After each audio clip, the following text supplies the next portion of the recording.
سلامونه خبري ساعت ته ښه راغلاست. نن سهشنبه ده د 1999 لمریز کال د اوري شپږمه او د 2019 کال د مارچ 26مه نیټه. د خبرونو سرټکي د پاکستان لخوا افغانستان کې د لنډمهالي حکومت وړاندیز.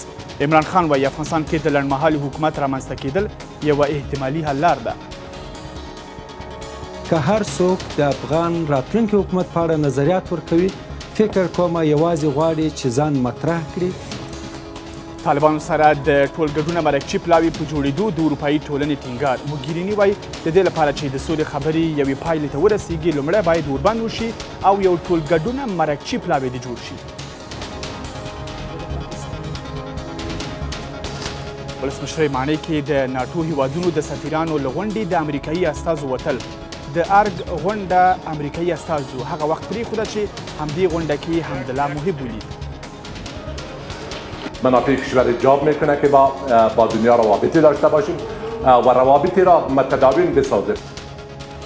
هیواد کې کاري فرصتونو په اړه د کار وزارت د چارواکو ضد و نقیض څرګندونې. وزیر وایي تیر کال کې 15,000 کسانو ته دولتي ادارو کې د کار اسانتیا برابره شوې. مویني وایي دا شمېر 15,000 ده. او ایران کې مرګوني سیلابونه شاوخوا 20 کسانو ژوند بایللی او نږدې 10 نور ژوبل دي. خیر راغلی خبري ساعت کې پر دې سربیره نور مهم خبرونه هم شته. نو هیله ده تر پایه زموږ ملتیا وکړئ. زه فواد اکبرزی. د پاکستان لومړی وزیر وایي افغانستان کې د لنډمهالي حکومت رامنځته کېدل یوه احتمالي حل لار ده. عمران خان پاکستاني خبریالانو سره خبرو کې د افغانستان حکومت تورن کړ چې د سولې خبرې بندون سره مخ کړي دي. عمران خان وړاندیز کړی چې افغانستان کې د لنډمهالي حکومت رامنځته کول به طالبانو سره د سولې خبرو کې د رامنځته شوي بندون حل لار وي. د پاکستان لومړی وزیر وایي د افغانستان د حکومت د نیوکو له کبله طالبانو سره یوه لیدنه رد شوې. له طالبانو سره د سولې ګونګې خبرې چې لا یې هم څرنګوالی روښانه نه دی او تر خوا یې د راتلونکي نظام په اړه معلومات پټ دي. تازه د پاکستان لومړي وزیر له خبریالانو سره په خبرو کې دا موضوع لږه روښانه کړې او وایي په افغانستان کې د لنډمهالي یا موقت حکومت جوړېدل یوه احتمالي لار ده. دا چې یو لنډمهالی حکومت او تر خوا یې د آزادو ټاکنو کېدل به څومره وخت ونیسي زه نشم کولی په اړه یې څه ووایم. عمران خان په دې باور دی چې افغان حکومت د سولې خبرو پر وړاندې یو خنډ دی او حتی یو ځل یې د افغان حکومت د نیوکو له کبله طالبانو سره خپله لیدنه لغوه کړې ده. په ورته وخت کې کابل کې د امریکا سفیر وایي د امریکایي استازو او طالبانو ترمنځ خبرو کې د لنډمهالي حکومت موضوع مطرح شوې نه ده. موږ له طالبانو سره د لنډمهالي حکومت په اړه خبرې نه کوو. موږ له طالبانو سره د اساسي قانون او اوسني جوړښت په اړه خبرې نه کوو ځکه دا په افغانانو پورې تړلې مسأله ده. د افغانستان حکومت او یو هر اړخیز پلاوی دی په دې اړه د طالبانو سره خبرې وکړي. د سولې له خبرو یو شمېر باخبره سرچینې بیا وایي طالبان به د افغانانو ترمنځ د نظام د څرنګوالي په اړه خبرې وکړي. که هر څوک د افغان راتلونکي حکومت په اړه نظریات ورکوي، فکر کومه یوازې غواړي چې ځان مطرح کړي او غواړي چې وښیي چې دوی له طالبانو سره په اړیکه کې دي. زما د معلوماتو له مخې کیدای شي موقت حکومت هم نه وي، ممکن داسې یو حکومت وي چې ټول افغانان پکې ځان وویني او قوي او مستحکم حکومت وي. له دې سره پخوا کې حامد کرزی د عمران خان خبرې د افغانستان په چارو کې ښکاره لاسوهنه بولي. پاکستانی ها در قضیه به طور مستقیم و غیر مستقیم اطلاع به دست میارن. غیر مستقیم ممکن است از طریق شبکه‌های دیپلماتیک و استخباراتیشان و مستقیم امکان داره کسایی که در دوحه د مذاکرات است. د عمران خان خبرو یو شمېر سیاسیون هم د یو بل پر وړاندې درولي دي. امرالله صالح په خپله ټویټر پاڼه لیکلي پر دې متعجب ده چې محمد حنیف اتمر د پاکستان غوښتنې په ناروښانه ډول منعکسوي. رحمت الله نبیل چې اوس ولسمشرۍ ته نوماند پر خپله ټویټر پاڼه لیکلي د پاکستان لومړي وزیر د ISI په لارښوونه افغانستان کې د لنډمهاله ادارې پر جوړېدو تاکید کړی. هغه غوښتنه چې په خبره یې تېره ورځ بلخ کې یاده شوه. خو محمد حنیف اتمر بیا د عمران خان خبرې غندلي او د ښاغلي صالح او ښاغلي نبیل څرګندونې سرسري نیولي دي. د اروپایي ټولنې د بهرني سیاست مشره فیډریکا موګیریني وایي د افغانستان اوسنی وضعیت پیچلی او حساس دی. میرمن موګیریني د افغانانو په مالکیت د سولې په خبرو ټینګار کوي. د اروپایي ټولنې د چارواکي وایي د دې لپاره چې د سولې خبرې یوې پایلې ته ورسیږي لومړی باید ورباندې وشي او د غرض یو ټولګډونه مرکچي پلاوی دې جوړ شي. په ورته وخت کې ولسمشر غني وایي هیواد کې د سولې ټینګښت لپاره د برابر شوي فرصت نه یوازې منتخب حکومت ګټنه کولی شي. د اروپایي ټولنې د بهرني سیاست مشره له ولسمشر غني سره په کابل کې د یوې خبري غونډې پر مهال د افغانانو ترمنځ د سولې په خبرو ټینګار کوي او وایي سولې ته د افغانستان رسیدل د اروپایي ټولنې د اجنډا یوه برخه جوړوي. درې ټکي ډېر مهم دي. لومړی له طالبانو سره په هوکړې یو اوربند او له افغان حکومت سره خبرې. دویم د خبرو لپاره باید یو هرړخیز پلاوی چې ښځې پکې برخه ولري جوړ شي او دریم تیرو 18 کلونو کې د سیاسي اقتصادي او ټولنیزو برخو د لاسته راوړنو ساتنه او پیاوړتیا ده. افغانان نه باید دې برخه کې یوازې لیدونکي واوسي. میرمن موګیریني ټاکنې او په افغانستان کې سوله مهم بولي او د ټاکنو له کېدو هم کلک ملاتړ کوي. ما له ولسمشر سره همدا ډول د ټاکنو د اړتیا په اړه خبرې وکړې. غواړم په واضحه توګه یې ووایم که ټاکنې هم ونشي د یوه واحد هیواد په توګه د سولې خبرو ته ولاړ شي او که د سولې خبرې نه وي ټاکنې وکړي. ولسمشر هیواد په یوه حساسه مرحله کې ولاړ بولي او د سولې مشورتي جرګه کې د برخلیک جوړونکي راتلونکي په اړه غږیږي. تنها از روی حاکمیت قانون و سهم وسیع تمام مردم افغانستان خاصتا زنای افغانستان است که ثبات به وجود میاد. ثباتی که از رای گلوله، از رای زور و از رای تهدید باشه ثبات نیست، فصل آغاز یک ناامیدگی است. ولسمشر ټاکنې د یو باثبات افغانستان د جوړېدو لپاره ډېرې مهمې بولي. یو حکومت چې منتخب نه نسی کولی چې یو عظیمه ستونزه او عظیم فرصت نه په اساسي توګه ګټه واخلي او سوله او د جنگ پای ته رسول هغه فرصت ده چې مخصوصا ولس باید پکې شامل او راتلونکي لوی جرګه مشورتي لوی جرګه هغه فرصت د افغانستان ټول ولس ته پیدا کوي چې په آزاده توګه او په اساسي توګه خپل راتلونکی خپل افغانانو ټاکي. فیدریکا موګیریني د افغانستان سوله کې د امریکا، روسیې، چین، ایران او د منځنۍ اسیا د یو شمېر هیوادونو ونډه ډېره مهمه بولي او وایي د پاکستان مشران له افغان حکومت سره پر خبرو ټینګار کوي. په همدې حال کې د افغانستان د حکومت اجرایي رئیس وایي په افغانستان کې د سولې ټینګښت تیرو تیاره ورځو ته د ستنېدو معنا نه لري. عبدالله نن په کابل کې د اروپایي ټولنې د بهرني سیاست له مشرې فیدریکا موګیریني سره لیدنه کې وویل چې سوله باید عادلانه وي. په همدې حال کې میرمن موګیریني وایي افغانستان کې د سولې د ټینګښت څرنګوالی باید د افغانستان د خلکو اړوند او د اساسي قانون له حکم سره سم وي. د اروپایي ټولنې د بهرني سیاست مشره وایي د افغانانو په مالکیت د سولې خبرو له پرمخ بیولو او ترې د ملاتړ د اعلان په موخه افغانستان ته راغلې ده. فیدریکا موګیریني اوسنی وضعیت د افغانستان لپاره مهم بولي او وایي سوله نه باید تیر ته ستنېدل وي. موږ هڅه کوو څو له خپلو سیمهییزو او نړیوالو همکارانو تضمین کړو چې د سولې خبرې باید د افغانستان د خلکو او اساسي قانون اړوند وي. د حکومت اجرایي رئیس د اروپایي ټولنې له دې لوړپوړي چارواکي سره د سولې په خبرو کې د تیرو لاسته راوړنو پر ساتنې ټینګار کوي. تامین صلح در کشور ما به معنای عقبگرد به روزهای تاریک گذشته نی بلکه به معنای تقویت افغانستان و مردم افغانستان و سلامت کشور ما با حفظ دستاوردهایی است که نتیجه قربانی‌های مردم افغانستان بوده.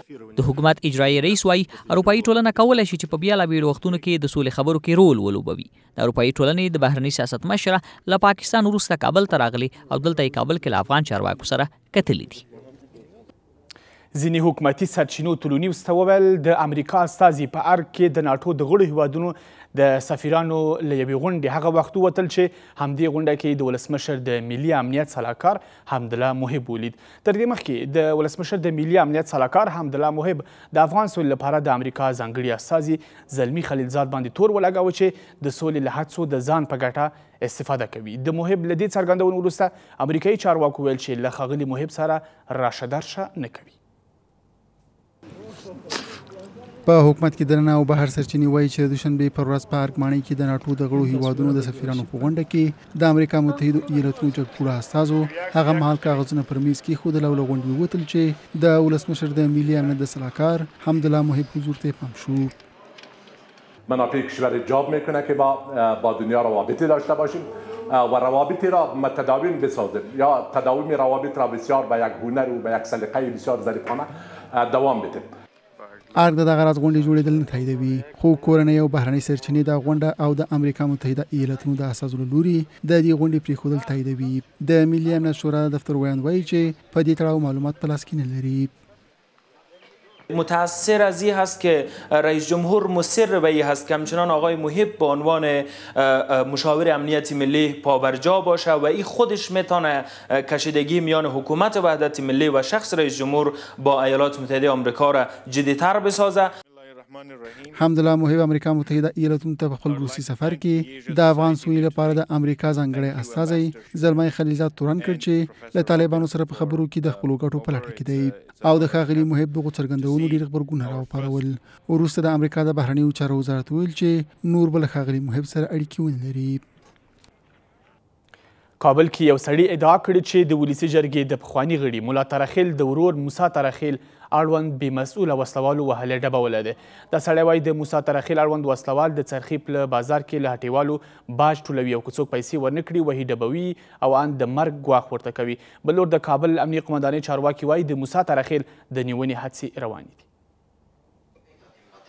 دا شخص چې د کابل په 12مه ناحیه کې یو رستورانټ لري د محبس څلورلارې کې د موسی ترخیل په نوم د یو تن له زورواکۍ او باج اخیستنې څخه شکایت کوي.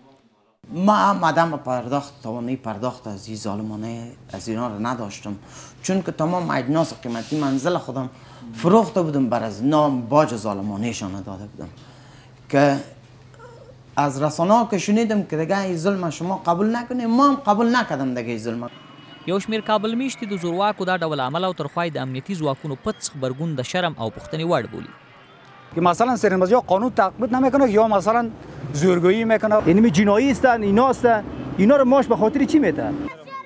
خو د کابل امنیه قماندان د دې موضوع په تاکید سره وایي موسی ترخیل به ونیسي. ما همین برادر ملا صاحب ترخیل پلانش جور کردیم، دستگیرش هم میکنیم، صدای ما هم بشنوه. کابل کې د زورواکو او غیر مسؤلو وسلوالو دا ډول عمل د پلازمینې اوسیدونکو اندېښنې زیاتې کړي دي. ننګرهار کې د کرکټ لوبې یو کوچنی لوبغاړی احمد قریشي د تیرو 2 ورځو راهیسې لا درکه شوی. د هغه کورنۍ وایي چې زوی یې د یکشنبې په ماښام شاوخوا 6 بجې له کرکټ اکاډمۍ کور ته پر لاړو چې لا درکه شو او تر اوسه یې په اړه هیڅ معلومات نه لري. د احمد قریشي کورنۍ له حکومته غواړي چې ژر تر ژره د دوی د کوچني زوی په پیدا کولو کې ورسره همکاري وکړي. زیار یاد ریپورټ استولی. دا د کرکټ کوچني لوبغاړي توپ اچونکي احمد قریشي د لوبې وسایل دي. هغه له تیرو 2 ورځو راهیسې نادرکه دی. کورنۍ یې په ویر ناسته ده او د دغه 12 کلن لوبغاړي درک لا هم نه دی معلوم. دا یې ورونه دي او وایي احمد قریشي د یکشنبې ماښام مهال جلال آباد ښار کې له کرکټ اکاډمۍ څخه کور ته پر لاره و چې نادرکه شوی او تر اوسه یې په اړه معلومات نه لري. کور نه زنګ رالو چې راځئ احمد هم راولی چې ماښام د ډوډۍ تیاره ده راځئ راشئ کور ته. خو ما ورته وویل چې ما احمد 1 ګنټه مخکې در لېږلی او زه به درشم. هغې ویل چې نه احمد نه دی راغلی او ما ورته وویل چې احمد درغلی ما در لېږلی. وایي نه احمد نه دی راغلی او ته هم راشه او احمد هم راوله. او زه نو ډېر زیات وارخطا وم. د اکاډمۍ کې نور هلکان هم راسره وو، همداسې مې حرکت وکړل رالولو. دا لارې مو وکتې، نور کلي کې مې هلکانو ته زنګونه ووهل، هلکان هم په ګرځېدو شول د کلي کې. دا ساحې مې ټولو وکتې مګر کوم دره کې معلوم نه شو. احمد قریشي د ښوونځي په اوم ټولګي کې زده کړې هم کوي. کورنۍ یې له حکومته غواړي چې هغه دې ورته روغ وسپاري. باید د حکومت نه غوښتنه ده چې باید د دې پلټنه وشي او دا باید ضایع نه شي او د دې باید پلټنه وشي او دا یو طرف نه یو نه پیدا شي. احمد چې کله نه زه ډېر خفه یم زموږ کور کې مور ټول مې خفه دي. هڅه مو وکړه په دې تړاو د ننګرهار امنیه قومندانۍ نظر هم ولرو خو د پرله پسې اړیکو سره خبرو ته حاضر نه شول. احمد قریشي له تیر 1.5 کال راهیسې د کرکټ لوبه کوي چې خپل ځانګړي مینوال لري او نادرکه یې په ټولنیزو رسنیو کې هم د خلکو اندېښنې راپورته کړي دي. تر لږ ځنډ وروسته د خبرونو دوام.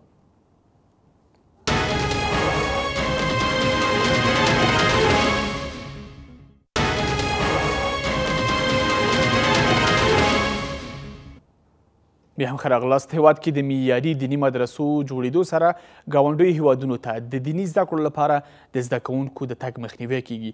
د هیواد سویل لویدیځ کې علما وایي زیات شمېر ځوانان له دې کبله ګاونډیو هیوادونو ته د دیني زده کړو لپاره ځي چې په کور دننه د اسانتیاوې ورته نشته. دیني علما وایي دغه ځوانان بیا سختدریځۍ ته مخه کوي. په همدې حال کې د ترکیې حکومت ژمنه کړې چې هرات کې به دیني مدرسې جوړوي او ورسره به ترکیه کې هم افغان زده کوونکو ته د دیني زده کړو اسانتیا برابره کړي. د دیني علومو زده کوونکي په هیواد کې دننه زده کړو ته لیواله. د هیواد په لویدیځ کې د دیني عالمانو شورا وایي که په هیواد کې دننه د دیني علومو د زده کوونکو لپاره د زده کړو دوام لاره اوره شي نور به افغان ځوانان ګاونډیو هیوادونو ته د دیني زده کړو لپاره ولاړ نشي او په افراط پالنې باخته نشي. اگر در خود افغانستان تحصیل علم میسر شه و امکانات باشه همین طالب چی ضرورت داره که به خارج بره؟ طالب که واسه تحصیل علم میره که در طول دوره ها ما واقعا نتانستیم که امکانات را میسر کنیم، امکانات را مهیا کنیم. اگر می کردیم طالبان ما اینقدر سرگردان و لالوان و بیچاره نمی شدن دیگه. په دې وروستي کې د هرات په مدرسه کې دا کتابتون د ترکیې د حکومت له لوري جوړ شوی دی. د ترکیې حکومت اعلان کړی دی چې په افغانستان کې د دیني علومو د معیاري مرکزونو د جوړېدو او دغه راز په ترکیه کې د افغان محصلینو لپاره د زده کړو د زمینې د برابرولو په برخو کې له افغان حکومت سره همکاري کوي. در این مورد کار میکنیم انشالله که در توی این سال برخی علمای زیشان را به خاطر آموزش به ترکیه بفرستیم. اونجا یه مؤسسه رسمی هستیم، مؤسسه آموزشی حسکی.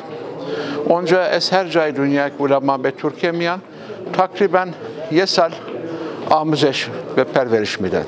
د دیني علومو یو شمېر زده کوونکي وایي چې حکومت باید په کور دننه ورته زده کړو لاره اواره کړي. د دوی په وینا ډېری ځوانان چې د دیني زده کړو لپاره ګاونډیو هیوادونو ته ځي د افراط پالنې ښکار کیږي. در همین وطن ما مسائل همین قدر جنگ‌های سیاسی قدر تخریب در این وطن به بار نآورده که مسائل موضوعی عقیدتی تخریب به بار آورده که به سالهای سال زحمت کشیده شه و روی همین موضوع شاید دیگه جبران کرده نشه. عنوان یک شاگرد و یک متعلم میخوام در این آرزو هستم که او تا یک زمینه مساعد شه که بورسیه به ما داده شه که در کشورهای خارج بتونیم تحصیل خود ادامه بدیم. باید برای ما یک زمینه مساعد بکنه که ما بتونیم در کشور خود ما همو تحصیلات خود به پایان رسونیم و یک زحمت ما بیهوده نشه. په کال کې سلګونه ځوانان د دیني زده کړو لپاره ګاونډیو هیوادونو په تیره بیا پاکستان ته ځي. خو هغه څه چې تل یې په کور دننه اندېښنې راپارولي د پاکستان د دیني علومو په یو شمېر مدرسو کې افراط پالنه او د ترهګریزو زده کړو ورکړه بلل کیږي. یو ځل بیا هم لنډه دمه کوو.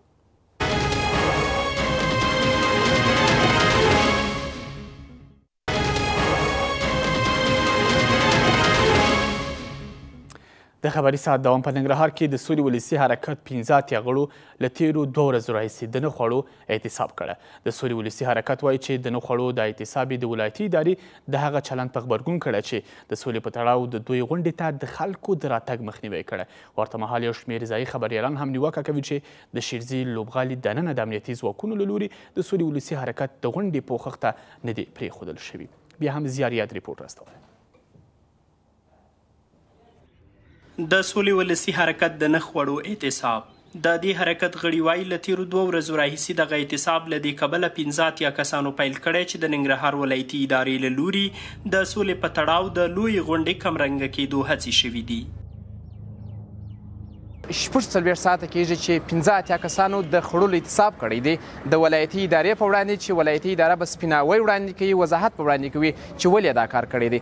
موږ پرون دوی ته لسګونه اسناد هم وسپارله چې په هغه کې واضح ښکاري چې دوی د غونډې مخنیوی کړی دی د دوی سرتیرو د غونډې مخنیوی کړی دی د دوی لخوا څخه له یو شمېر ادارو لخوا څخه نورو ادارو ته ایمیلونه استول سوي دي په ایمیلو کې ورته ویل سوي دي چې پام چې په غونډه کې ګډون ونه کړي په غونډه کې چاودنه کېږي. هممهاله یو شمېر ځایي خبریالان او د سولې ولسي حرکت غړي هم نیوکه کوي چې امنیتي ځواکونو شیرزي لوبغالي ته د ننه کېدو ته نه دي پرېښي څو د سولې ولسي حرکت اعتصاب رسنیز کړي.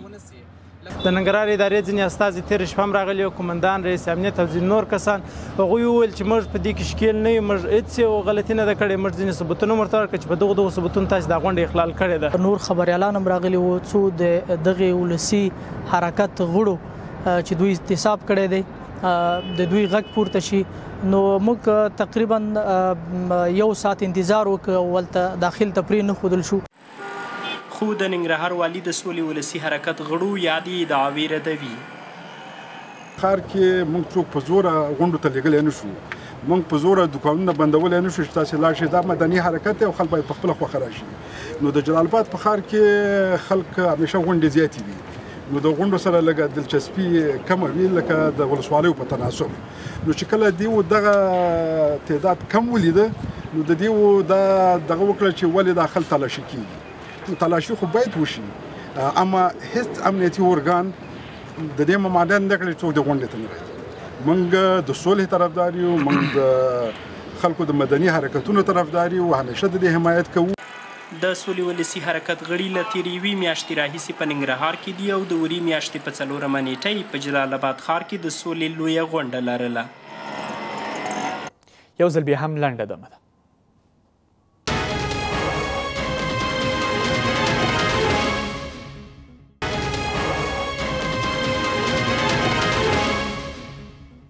بیا هم ښه راغلاست. د پکتیا ولایت ځینو اوسیدونکو په کابل کې لاریون کړی وایي چې جنایي پیښې او په ځانګړې توګه انسان تښتونې زیاتې شوي دي.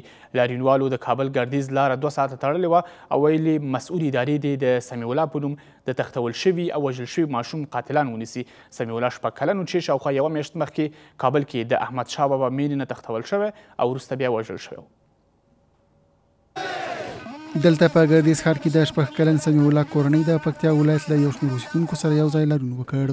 د سمیع الله کورنۍ وایي چې 6 کلن سمیع الله نږدې یوه میاشت وړاندې د کابل په احمدشاه بابا سیمه کې وتښتول شو او له څو ورځو وروسته یې مړی په ډیران کې وموندل شو. دا کورنۍ د سمیع الله د وژونکو د نیولو غوښتنه کوي.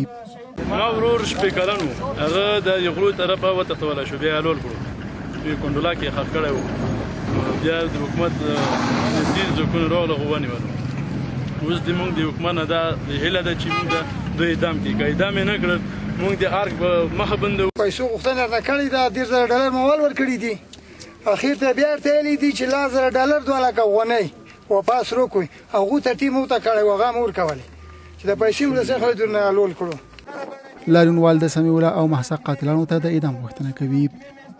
شهید سمیع الله همداسې د ماسا یو څه وخت مخکې د ماسا قاتلین هغه نیولي شوي دي. موږ د رئیس جمهور نه او د دولت نه موږ غوښتنه دغه دو تر څو دغه خلک ونیسي او د قانون منګولو ته یې وسپاري او د اعدام حکم په صادر کړي. خلک ډېر خفا دي ډېر مایوسه په دې دي چې ولې داسې وړوکی ماشوم په داسې بېدردۍ سره تښتول کېږي او بیا حلالېږي ولې د پیسو دپاره. لاریونوال په کابل ښار کې د جنایي جرمونو په زیاتېدو اندېښمن دي او خبرداری ورکوي چې که د دغو 2 ماشومانو پر وژونکو قانون پلی نه شي په پراخو لاریونونو به لاس پورې کړي. دغه لاریون په داسې حال کې کېږي چې په کابل کې محکمې د محسا قاتلان پر 15 کاله بند محکوم کړل چې د محکمې د حکم د یو شمېر کابل ښاریانو له غبرګونونو سره مخ شوی دی. د اروپایي ټولنې د بهرني سیاست مشره فیدریکا موګیریني وایي د افغانستان اوسنی وضعیت پیچلی او حساس دی. میرمن موګیریني د افغانانو په مالکیت د سولې په خبرو ټینګار کوي. د اروپایي ټولنې د چارواکي وایي د دې لپاره چې د سولې خبرې یوې پایلې ته ورسیږي لومړی باید اوربند وشي او دغه راز یو ټولګډونه مرکچي پلا باید جوړ شي. په ورته وخت کې ولسمشر غني وایي هیواد کې د سولې ټینګښت لپاره د برابر شوي فرصت نه یوازې منتخب حکومت ګټه نه کولی شي. په دې اړه د بحث لپاره د سیاسي چارو شنونکي محمد اسحاق اتمر ته بلنه وکړې. ښاغلی اتمر ډېر ښه راغلاست خپرونې ته او ماښام بخیر. ژوندي اوسئ. تاسو ته او ټول لیدونکي ته سلامونه ولیکي. وعلیکم السلام کور ودان. پیل دې وکړو چې د اروپایي ټولنې د مشرې افغانستان ته راتګ د سفر یې او له دې مخکې پاکستان ته سفر او د عمران خان څرګندونې چې وایي دلته د ممکن یو لنډمهالی حکومت جوړ شي. فکر کوئ کوم تړاو سره لري د څرګندونې او د میرمن موګریني سفر؟ موګریني خو اول پاکستان ته لاړ، د بهرنیو چارو د وزیر سره یې وکتل او په دې باندې دوی په توافق ورسېدل چې افغانستان کې باید پاکستان هم د سولې په پروسه کې مرسته وکړي. خو د عمران خان وروستۍ څرګندونې دا معنا لري چې پاکستانیان د افغانستان په امورو کې مداخله کوي او دا څرګند مداخله دی. تاسو د هیڅ چا یا د هیڅ هېواد دپاره حکومت په خپله خوښه نشي جوړولی، ځکه دا د غمزیستی مسالمت آمیز او عدم مداخله در امور یکدیگر په مخالفت کې راځي. خو په هر صورت دا خبره د ټولو افغانانو د خوا نه هم محکوم شو او افغانان هم دا خبره نه مني. کله چې نن موګریني د ولسمشر سره وکتل او د اجرایي رئیس سره وکتل، د دوی په خبرو کې یو شی ډېر واضح و او هغه د اروپایي اتحادیې مرستې او کمک وي د انکشاف په برخه کې چې افغانستان سره به دا مرستې دوام ومومي او په یو اوربند باندې افغانان تشویق شول او مخالفین په دې باندې تشویق شول چې که تاسې اوربند وکړئ نو بیا خبرې ډېر ښه پر مخ ځي او د افغانانو په رهبري دغه د صلح پروسه باید پر مخ لاړه شي. په دې معنا چې د دې ابتکار باید خپله افغانان په لاسو لري. تر اوسه پورې خو د امریکایانو او د طالبانو ترمنځ خبرې اترې دي، لیکن ضروري دا دی چې افغان لوری په دې کې شامل شي او دا مذاکرات د افغان لوري په ابتکار باندې پر مخ بوځي. د اروپایي ټولنې نقش څه کېدلی شي په افغانستان کې د سولې ټینګښت برخه کې؟ یعنې مرسته څه کېدلی شي؟ هغه چې تاسې ورته اشاره وکړه د پاکستاني چارواکو سره لیدنه او له هغوی سره داسې یو خبرې یا له هغوی داسې غوښتنه چې دلته مرسته وکړي په افغانستان کې د سولې ټینګښت سره. فکر کوئ نقش یې څه کېدلی شي؟ اروپایي هېوادونه خو تاسو ګورئ چې دلته د ناټو هېوادونه ټول شتون لري او د افغانستان ډېر انکشافي برخه د اروپایي هېوادونو په مرسته پر مخ ځي. افغانان په اروپا کې میشت دي او عملا په هغه هېوادونو کې دوی کار کوي، یعنې حتی سرمایه ګذاریګانې لري، بشري سرمایه گذاری دوی په اروپایي هېوادونو کې لري. په هر صورت اروپا اوس د افغانستان په حالاتو کې ډېر علاقمند دی او نږدې دی او د دوی مرسته به دا وي چې هم د سیمې هېوادونه دې ته مجبور کړي او هم مخالفین دې ته مجبور کړي چې د صلح مذاکرات سره دوی مرسته وکړي. او یعنی اولینه خبره به دا لکه چې ویل شو چې کوشش به دوی دا کوي چې اول د جنگ د ودرېدو په خاطر، ځکه تاسو د ملکي تلفاتو رقم ګوري په افغانستان کې او زمونږ امنیتي ځواکونه قربانیګاري چې دوی ورکوي دا ډېر یو دروند او سخت جګړه ده چې هر څومره زر چې کېدی شي باید مختلف لوري په دې توافق کې چې ورباندې رامنځته شي. یو د ټولګډون یا د همشمول پلاوي د جوړېدو خبره هم کړې ده د وړاندیز په شکل باندې او تر دې مخکې ښاغلي خلیلزاد هم دا خبره کړې وه. فکر کوئ چې دغه د سولې په خبرو کې یا د اروپایي ټولنې او د امریکا په دریځونو کې یو همغږي شته؟ یقینا دا خو ټول خبره خپل افغانان هم دغه خبره کوي چې دلته یو قوي همشمول د صلح د مذاکراتو دپاره ټیم جوړ شي. متاسفانه د افغانستان دولت د پیل ډېر انفعالي حالت نیولی او داسې فکر کوي رهبري د افغانستان چې دا ټول شیان د ټول شیانو دپاره باید یو نفر تصمیم ونیسي. دا هغسې خبره نه دی چې تاسو په یو نفر باندې دا ټول تصمیم ونیسئ. په دغه مذاکراتو کې کوم چې دغه همشمول هیات په دې کې شامل دی، په دې کې باید د خلکو نظریات واخیستل شي، د مختلفو ټولنو نظریات واخیستل شي، د سیاسیونو، د احزابو، همدغسې د روشنفکرانو، د ښځو، دغه ټول په مشترکه توګه باید دغسې یو میکانیزم جوړ کړي چې دغه هیئت همه شمول وي او د ټولو قشرونو نمایندګي وشي کولی په دغه مذاکراتو کې. صحیح. بله خبره د ولسمشر غني ده وایي چې دغه کوم فرصت چې اوس برابر دی په افغانستان کې د سولې ټینګېدو له دې نه یوازې د افغانستان منتخب حکومت استفاده کولی شي، نور څوک نه شي. فکر کوئ چې هغو سیاسیونو ته یا هغو احزابو ته چې په دې برخه کې هڅې پیل کړي دي هغوی ته یو ځواب دی؟ دلته همدغه خبره ده چې ډېر خلک دا وایي چې ولسمشر د سولې پروسه کې راوګارد نیولی دی.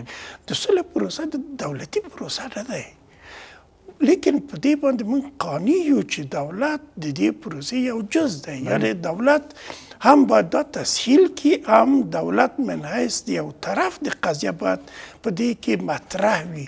لیکن کله دا دوی مطرح کېږي کله چې دغه جرګه یا دغه نمایندګي د ټول ولس په شمول یا د ولس د نمایندګانو د مختلفو احزابو، قشرونو، متخصصینو، روشنفکرانو، ښځو د دې په شمول دغسې یو هیات جوړ شي او دغه مذاکره پر مخ وځي. تاسو ولیدل چې بیا هم اوس لکه چې وزیر خارجه ویل چې دوی ته بلنه نه ده ورکړل شوې ځکه چې د دوی هیات هغسې هیات نه دی چې په هغه باندې یا طالبان اعتماد وکړي یا په هغه باندې امریکا اعتماد وکړي یا په هغه باندې د افغانستان ولس اعتماد وکړي. ځکه دا هیات یو کس ته یې نه کوم میکانیزم لري او نه کوم تګلاره دوی سره شته او نه کوم اجنډا دوی سره شته. متاسفانه دا د دولت ضعف دی.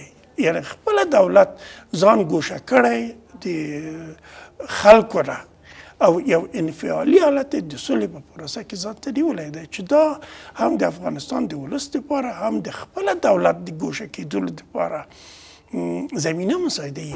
او همدغه خبرې اورېدل کېږي چې تاسې موقت حکومت ته لاړ شئ، لکه سرپرست حکومت ته لاړ شئ، خپله څومره چې دولت د دغه پروسې نه ګوښې ته پاتې کېږي هغه مفکورې بیا قوي کېږي. فکر کوئ چې حکومت ځان ګوښه کړی که ګوښه شوی دی؟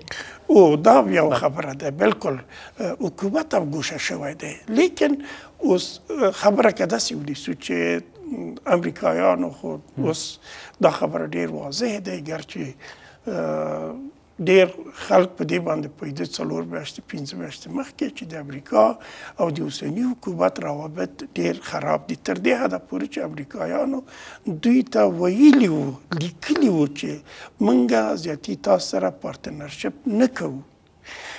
بیا هم دولت د دې دپاره چې دغه روابط ترمیم کړي دا یې تخریش کړه. یعنی په کار دا و کله چې تاسو ته ستاسو ستراتیژیک دوست تاسو ورسره تړون لرئ، تاسو ته 50 میلیارده ډالر په کال کې درکوي، نو تاسو دغسې انفعالي حالت ځان ته مه نیسئ، دا ستاسو په تاوان دی. د دې دپاره چې ستاسو ستراتیژیک دوست تاسو باندې انتقاد کړی نو تاسو ته دا پکار چې فعال ډیپلوماسي تاسو لوبولی وای او دغه اړیکې هم بیرته راغلی وای. ډېر وخت داسې کېږي چې د ځینې هېوادونو اړیکې سره خرابېږي لیکن بیرته هغه ترمیمېدی شي. ډېره زیاته مننه اتمر صاحب. د وروستۍ پوښتنې په توګه هغسې چې د افغانستان کې د ټاکنو ډېر لګښت د اروپایي ټولنې لخوا ورکول کېږي. د میرمن موګریني دا سفر چې کابل ته یې کړی دی، فکر کوئ چې د افغانستان د حکومت مشرتابه به وکړی شي چې میرمن موګریني ته یا په ټوله کې اروپایي ټولنې ته داسې قناعت ورکړي چې را روانې ولسمشرۍ ټاکنې تمویل کړي؟ زموږ دغه پروسه ډېر شکبره پروسه دی د انتخاباتو، ځکه زموږ او تاسو دپاره چې موږ په دغه افغانستان کې اوسېږو هم د شک و تردید نه ډک دی. تیر انتخابات پارلماني انتخابات تر 6 میاشتې فکر کوئ هغه هم شکمن شوي دي؟ یو واضح خبره ده، دا خو پټه نه پاتې کېږي. تاسو په 6 میاشتو کې د تیرو انتخاباتو نتیجه اعلان نه کړي، کوم تقسیم اوقات هم چې تاسو جوړ کړي دا 3 ځلې دی چې دا تغییر وکړي. د دې ټول مسؤلیت د حکومت رهبري ته ګرځي. حکومت باید په دې 4-5 کاله کې دغه ټول شیان اصلاح کړي وای. موږ آخري حد ته رسېږو، بیا هغه وخت کې وایو چې والا دا موږ اشتباه کړی. نو مخکې د دې نه چې موږ هغسې یو فیل سټیټ ته لاړ شو، دا ډېر ښه دی چې همدا اوس نه دوی اهتمامات ونیسي او د انتخاباتو دپاره، ځکه انتخابات د افغانستان د دولت سرې کرښې دي، یعنې نړیوال دې ته ډېر متوجه دي. موګریني هم نن په خبرو کې دا خبره وکړه چې څنګه انتخابات ته سترګې په لارې وي چې یو شفاف، عادلانه او د تقلب او تخلف نه بري یو انتخابات ترسره شي. ډېره زیاته مننه. کورمدان د سیاسي چارو شنونکی محمد اسحاق اتمر هرکله ډېره زیاته مننه. او درنو لیدونکو د خبرونو دوام کابل کې شاوخوا 100 تنه ځوانانو چې نجونې او هلکان وو په هیواد کې د سولې ټینګښت او همپالنې پیغام سره د بایسکل ځغلونې سیالۍ وکړي. د سیالۍ کې ځوانانو شاوخوا 12 کیلومتره واټن کې بایسکل وځغلوه. د بایسکل ځغلونې د دې سیالۍ سمبالونکي وایي موخه یې دا ده چې د مدني او ټولنیزو ارزښتونو په خوندیتوب سره د سولې له هڅو ملاتړ وکړي. د 12 کیلومتره واټن وهلو سیالۍ لپاره ځان چمتو کوي. یو شمېر ان په نننۍ سیالۍ کې د ګډون لپاره پوره چمتوالی هم نه لري. همیشه باید تو مسابقات برگزار شدن، همه اشتراک کنند، دختر خانوما بیشتر اشتراک کنند، علاقمند ورزش شوند و ورزش بکنند. د ځوانانو د دې ډلګۍ ډیرو هغوی د بایسکل چلونې فدراسیون څخه بایسکلونه په کرایه نیولي. دا بایسکلونه نه یوازې دا چې معیاري نه دي بلکې تخنیکي ستونزې هم لري. خو له دې ټولو سره بیا هم دا سیالۍ د کوترو په آزادولو او هوا ته د پوکاڼیو په خوشي کولو پیلیږي. فاصله ما از دمزنگ تا قصر دارالمان بود و همین مشکلات بایسکل ما زیاد بود که از طرف فدراسیون به ما آورده شده بود. مشکلات زیاد داشت. یکی از کسای خودم بودم که افتیدم به خاطر مشکلات زیاد بایسکل. دا سیالي له دهمزنګ پیل شوه. د نجونو لپاره د پای سیمه دارالامان ماړی او د هلکانو لپاره بیا د جانی خارګوټه ټاکل شوی دی. کسایی که کلمه رکابزنی میکردن همین دوم سوم که شدن یا هم تیمیایمون بودن و رکابزنی خوب بود دیگه. هم بچه‌ها کلشان قد تجربه داشتن دیگه. د دې سیالیو یوه موخه سولې او یو بل مننې ته د هیوادوالو هڅونه ښودل کیږي. نه تنها صلح توافقی و موقتی، صلح واقعی که در او تمام ارزش‌های مدنی و اجتماعی مردم افغانستان حفظ شود. تیرو کلونو کې د سولې لپاره دا ډول سلګونه چارې شوي. خو اوس ټول مدني بنسټونه له دې په ویره دي چې حسینه یوه ورځ دا تیرې لاسته راوړنې په اوبو لاهو شي. هرات کې د بېځای شویو ترمنځ د فوټسال سیالۍ وشوې.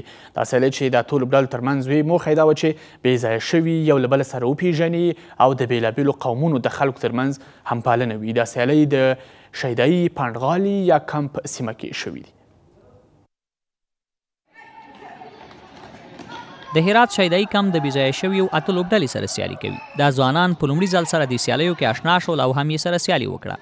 ما توانستیم با اقوام مختلف بازی کنیم و با اقوام مختلف دوست بشیم و همین پروژه که هست همین بین ما مردم که اطلاع افغان اتحاد صلح ایجاد میکنیم و همین بازی را اگر بیشتر اتفاق بیفته خیلی خوش میشه. خود اقوام مختلف مثلا بازی کردیم، خیلی خوشحال هستیم که خود اقوام مختلف بازی کردیم و رابطه دوستی و بین ما میفته که خودم بازی میکنیم، بسیار خوشحال هستیم. د فوټسال د دې سیالیو کول د بېځایه شویو ترمنځ د یو بل پیژندلو، همغږۍ او ترخوای دوستی بلل شوې ده.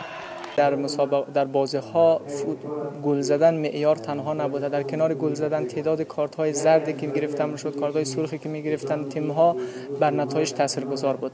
بازی جوانمردانه هم شرطی بود. هر بازیکنی که از اول تا آخر تورنمنت هیچ گونه خطایی انجام نده یا فحاشی نکنه یا درگیر نشن با بازیکن‌های دیگه و به همه احترام بگذارن، یک جایزه برای اختصاص دادیم تحت عنوان فرندشیپ اوارد. چرا که ما سالها جنگ در اینجا در افغانستان تجربه کردیم. بنابراین تصمیم جوانان شهر هرات تصمیم گرفتن تا یک مفکوره را به خرج بدن تا صلح و همدیگرپذیری را از طریق ورزش بین اقوام مختلف افغانستان که در افغانستان ساکنن بین اینا گسترش بدن.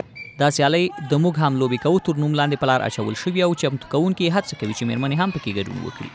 ما تلاش کنیم که فامیل دعوت کنیم، یعنی هم مادر باشه هم خواهر در مسابقات اشتراک کنن و از مسابقات از نزدیک تماشا کنن و همین باعث شد که خانواده اقوام مختلف بود. چون در گروه ما از قوم ازبک بود، تاجیک بود، این باعث شد اقوام با همدیگر آشنا شدن. دا لوبې د هغه اتو لوبډلو ترمنځ وشوې چې هرات کې کډوال دي. دوی د نږدې سیمو او یا هم خپله له هرات کډوال شوي دي او اوس سره نږدې سیمو کې ژوند کوي. تر دمې وروسته بهرني خبرونه.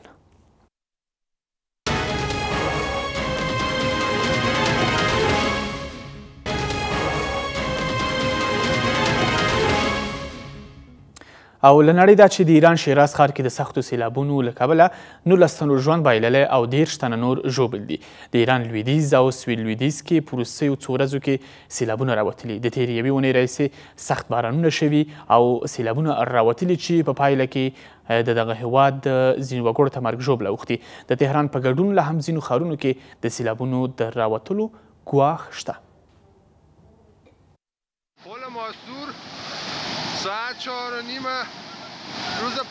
تر یوې اونۍ کمه موده کې د ایران بېلابېلې برخې د سختو ورښتونو او د سیلاوونو د راوتلو شاهدې وي. دا سیلاوونه په بېلابېلو سیمو په تیره بیا د فارس ولایت په مرکز شیراز ښار کې د 19 تنو د مړه کېدو او د 10 نورو د ټپي کېدو لامل شوي دي. په یو شمېر ولایتونو کې خلک په ناڅاپي توګه د سیلاوونو له راوتلو سره مخ شول او له همدې امله د ایران ولسمشر د دغه راسپېښو د کره اټکل غوښتنه وکړه. شدت باران در زمان کوتاه این چیزی است که باید هواشناسی بتونه پیش بینی کنه. حالا پیش بینی بلند مدت ما خیلی نمیخوایم، لااقل 48 ساعت قبل 72 ساعت قبل هم شما اطلاعات دقیق بدید. به هر حال این هشدار کافیه.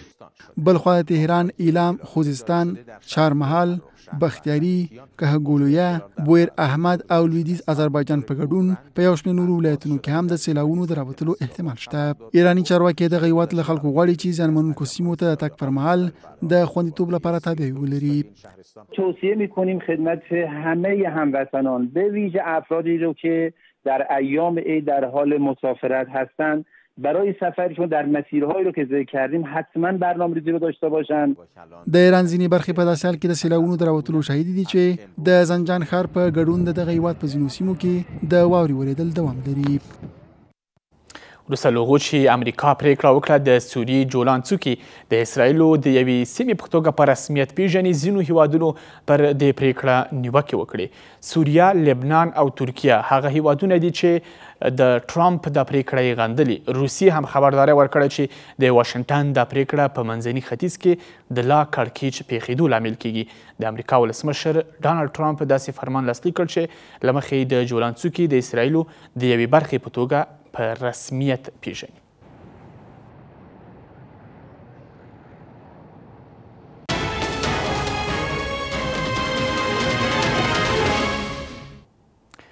اوس هم د اقتصاد او بیارغونې برخه. د کار او ټولنیزو چارو وزارت وزیر وایي تیر کال په دولتي ادارو کې شاوخوا 15,000 کسانو ته د کار اسانتیا برابره شوې، خو تر دې مخکې د همدې وزارت مرستیال ویلو تیر لمریز کال کې یوازې 15,000 کسانو ته د کار اسانتیا برابره شوې. بل لور د کرنې وزارت ادعا کړې چې تیر لمریز کال کې د دې وزارت لخوا یوازې د پروژو او پروګرامونو په پلي کولو سره شاوخوا 600,000 کسانو ته د کار اسانتیا برابره شوې. د کار او ټولنیزو چارو د وزیر او دغه وزارت د معین ضد او نقیضې څرګندونې. د کار او ټولنیزو چارو وزیر د کار د ملي کنفرانس د ژمنو د پلي کېدو د راپور په وړاندې کولو سره د هغو کارونو لوړې شمېرې وړاندې کوي چې په دغه کال کې دولت په سکتور کې رامنځته شوي دي. گزارشاتی که از واحدهای بودجوی رسیده مبین ایجاد در حدود 500,000 شغل در سکتور دولت هست. خو دغو څرګندونو پر خلاف د کار وزارت مرستیال 4 ورځې وړاندې په تیر لمریز کال کې اټکل شوي کارونه 4,000 کارونه بللي وو. در حدود 5,000 جایگاه شغلی برای مردم ما در این سال ایجاد شد، ولی نرم و قاعده‌ای که تعیین شده بود او تطبیق نشد. په دې تړاو تناقض ویل همدلته پای نه مومي. د کار او ټولنیزو چارو وزیر وایي له شاوخوا 15,000 کارونو نه څه باندې 200,000 د کرنې او کلیو د پراختیا په برخو کې رامنځته شوي دي، په داسې حال کې چې د کرنې وزارت په دې تړاو نورې شمېرې وړاندې کوي. طی سال 1397 بالاتر از 600,000 شغلای فصلی و شغلای دائمی از طریق تطبیق پروژه و اولویت‌هایی که وزارت زراعت در سطح کشور داشت مساعد شده. 27,000 شغلی که ما ایجاد کردیم در سال 1397 این تماما شغلای دائمی است. د اقتصادي چارو یو شمېر کارپوهان دولتي ادارې د همغږۍ پر نشتوالي او دغه راز د کارونو د رامنځته کولو د سنجولو د کره سیستم پر نشتوالي تورنوي. نه وزارت کار و امور اجتماعی، نه هم احصایه مرکزی و نه هم وزارت‌های دیگه که اجرای معاشات میکنه از تعداد دقیق کارمندا خبر ندارن. حکومت تیر کال د کار په ملي کنفرانس کې د 3 کلونو په اوږدو کې د کار د څه باندې 2 میلیونو ځایونو د رامنځته کېدو ژمنه کړې وه. که څه هم د کار وزارت د رپورټونو له مخې دا کارونه رامنځته کېږي، خو څرګنده نه ده چې د خلکو د بېروزګارۍ ستونزه به هواره کړي او که نه. د اوبو او انرژۍ وزارت مسؤلان وایي سږ کال په هیواد کې د واورو او بارانونو کچه د تیر کال په پرتله 3 هومره ډیره وه. د اوبو او انرژۍ وزارت چارسنبال وزیر وایي د وچکالۍ د اقلیم بدلون د ځمکو خړوبولو کې له اوبو تر حد زیاته ګټنه د اوبو د زیرمو د کمیدو لاملونه دي او اړتیا ده چې د اوبو د مدیریت په لارو چارو بیاکتنه وشي. شمیرې ښیي چې د افغانستان شاوخوا 50 سلنه خلک د څښاک اوبو له کمښت ستونزې سره مخامخ دي. دلته د اوبو او برېښنا وزارت د مارچ میاشتې 23 چې د اوبو نړیواله ورځ ده اوبه د ټولو لپاره په نوم ونمانځله. که څه هم د اوبو او برېښنا وزارت شمیرې ښیي چې د تیر کال د ورښتونو کچې په تیرو 5 کلونو کې تر هر کال 50 سلنه زیاتوالی موندلی دی. خو دغه وزارت سرپرست ټینګار کوي چې د اوبو د کموالي او د اقلیم د بدلون د ستونزې د اوري لپاره باید د اوبو پر مدیریت بیاکتنه وشي. ما باید بازنگری کنیم برای مدیریت آب ما، چرا دیگه ما برفار نداریم. به استثنای امسال که یک سال استثنایی هست، سالهای گذشته شما دیدین که خشکسالی ها بود و تغییر اقلیم نه به صفت برف، دیگه به صفت باران می آمد بر روی زمین. یو شمېر کارپوهان حکومت د هیواد د اوبو په مهارولو او له هغو نه په اعظمي ګټې اخیستنه کې ناکام بولي. باید که استفاده از آبهای زمین به صورت کل توقف بدیم و استفاده از آبهای نوشیدنی برگردانیم به استفاده از آبهای سطحی. من میخوام شما که بارندگی به یک بارگی سطح آبهای زمین بلند نبرده که مردم توجه داشته باشند که حد از این شاید که حدود 1 کیلومتر در نقاطی که دورتر از منابع آبی است امکان زیاد سطح آب بلند بره، ولی کماکان خطر کمبود آب، کماکان خطر آلودن آب به جایش باقی است. د اقلیم بدلون نه د افغانستان د اوبو د کموالي د ستونزې له اصلي لامل نه بلل کیږي. د حکومتي ادارو چارواکي وایي د اقلیم د بدلونونه په هیواد کې تر ځمکې لاندې اوبو له سرچینو نه د ډېرې ګټې اخیستنې لامل شوي دي او دا کار په منځني ډول د افغانستان تر ځمکو لاندې اوبو د 14 متره کښته کېناستو لامل شوی دی. سیستم پایپ‌های کلان و پایپ‌های متوسط و خرد استفاده شود که آب 99% مسئول به مزرعه برسه، یعنی جلوگیری از هر نوع ضایعات در این مسیر صورت بگیره. از نقطه نظر پالیسی ها و بازنگری که ما کردیم تمرکز بیشتر از سر شبکه سازی ساختیم که به جایی که ما چاهای انفرادی را حفر کنیم بریم طرف شبکه سازی و در این زمان د اوبو او برېښنا وزارت شمیرې ښیي چې د هیواد څه باندې 50 سلنه وګړي د کال په لږ تر لږه یوه میاشت کې د څښاک د اوبو له جدي کموالي سره مخامخ دي. د افغانستان مالی وزارت د شمیرو له مخې 1490 لمریز کال کې د نړۍ هیوادونو او ځینو نړیوالو بنسټونو داسې سندونه لاسلیک کړي چې پر بنسټ یې افغانستان سره د 50 میلیارډ ډالرو په ارزښت د مرستې ژمنه شوې. د مالیې وزارت ویاند وایي په پام کې ده چې د نړیوالو دا مرسته به 3 کالو کې په بېلابېلو پروژو ولګول شي. په همدې حال کې ځینې اقتصادي شنونکي وایي چې په بنسټیزو برخو کې دې پروژې پلي شي. د مالیې وزارت شمیرې ښیي چې دغه وزارت په 1490 لمریز هجري کال کې له 45 نړیوالو بنسټونو او هیوادونو سره له افغانستان سره د مرستې وکړلیکونه لاسلیک کړي دي. د مالیې وزارت ویاند وایي چې ټاکل شوې ده دغه مرستې په راتلونکو 3 کلونو کې له وړاندې پر ټاکل شویو پروژو ولګول شي. در سال 1397 ما توانستیم که با بیشتر از 45 نهاد و کشورهای کمک کننده که از بانک جهانی، بانک انکشاف آسیایی و موارد و کشورهای دیگه همچون ایالات متحده، جرمنی، استرالیا و دنمارک با مقدار بیشتر از 5 میلیارد دلار قراردادهایی داشته باشیم. اخوا د اقتصادي چارو کارپوهان د هیواد د بنسټونو په برخه کې د پروژو پر پلي کېدو ټینګار کوي. دوی وایي چې په تیرو کلونو کې په دې برخه کې د میلیونونو ډالرو په لګول کېدو سره افغانستان په هیڅ یوه برخه کې معیاري بیخبنا نه لري. سر زیر بنا باید توجه بیشتر شود که پولایی که از جامعه جهانی میآید باید احساس شود که پول ما بند برق ساختیم، ما سرک ساختیم، ما در میکانیزه شدن زراعت کار کردیم، ما راجع به دیزاین و سروی و استخراج معدن کار کردیم. این بخشایی است که دولت افغانستان باید روش کار کنه. نړیوال بانک د آسیا پراختیایي بانک، امریکا، جرمني، استرالیا او ډنمارک هغه بنسټونه او هیوادونه دي چې تیر کال په افغانستان کې د پروژو د عملي کولو لپاره د مرستو تر ټولو ډېرې ژمنې کړې دي.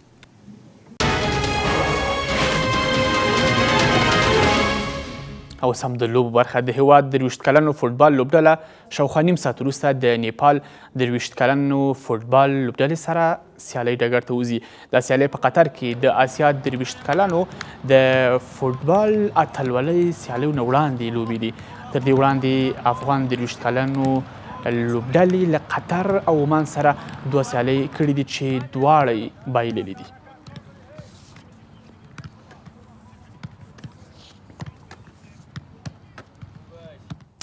او د هند د کرکټ غوره لیګ په دوام د پنجاب کینګز لوبډلې د 14 منډو په توپیر راجستان لوبډلې ته ماتې ورکړه.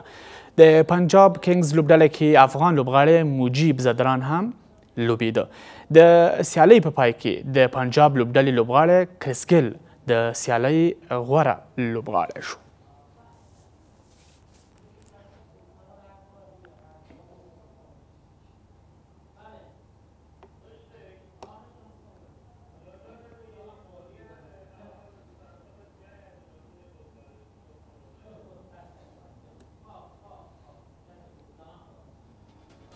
له تاسو څخه درمنېدونکو او له خپلو ټولو همکارانو په مننې د نن شپې خبري ساعت پای ته ورسېد. تر هغو چې بیا ستاسو چوپړ کوو نو ښه شپه او ښه وخت د خدای په